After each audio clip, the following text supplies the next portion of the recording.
Wow, it's so hot out here. Man, you think it's hot out there. Try going in this car, man. Why is it so hot in the car? Oh, because the greenhouse effect. What's the greenhouse effect? Similar to how the windshield in a car traps heat inside on a sunny day, the atmosphere has a similar effect on the Earth. Take the Earth. The Earth receives solar radiation from the sun. Some of this solar radiation is reflected back by the atmosphere, but the rest reaches the Earth's surface. This solar radiation is then absorbed and re-emitted by the Earth as infrared radiation. Because of the greenhouse gases in the atmosphere, when this radiation reaches the atmosphere, some of it gets stored in the greenhouse gases that reside there, mainly CO2 and H2O.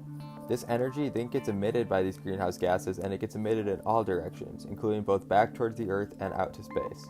This re-warming of the Earth by greenhouse gases is what contributes to the greenhouse effect and increases Earth's temperature to the much warmer average temperatures we feel today. How do these gases re-emit this radiation? One way is through the vibration of the molecules. Take this molecule of CO2, for example. According to Kump's Earth Systems, page 49, these molecules vibrate in such a way that bends them, and this is what allows them to absorb and emit the radiation. We have already established that the main greenhouse gases are CO2 and H2O. However, there are also many other gases. For example, methane and nitrous oxide are also greenhouse gases present in our atmosphere. What causes these gases to enter our atmosphere, and why have they been entering an increasing number as of late?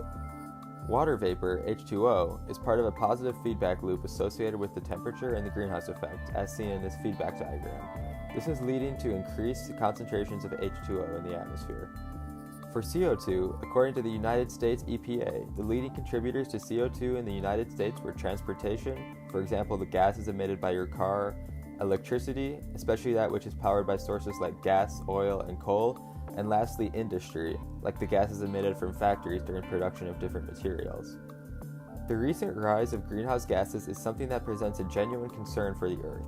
On page 53 of Earth Systems, it mentions that if we were to double our current CO2 concentration from 300 to 600 parts per million, the average temperature would rise 1.2 degrees. What can be done to curb our emission of greenhouse gases? For starters, switching to renewable energy sources and transitioning from coal, oil, and gas.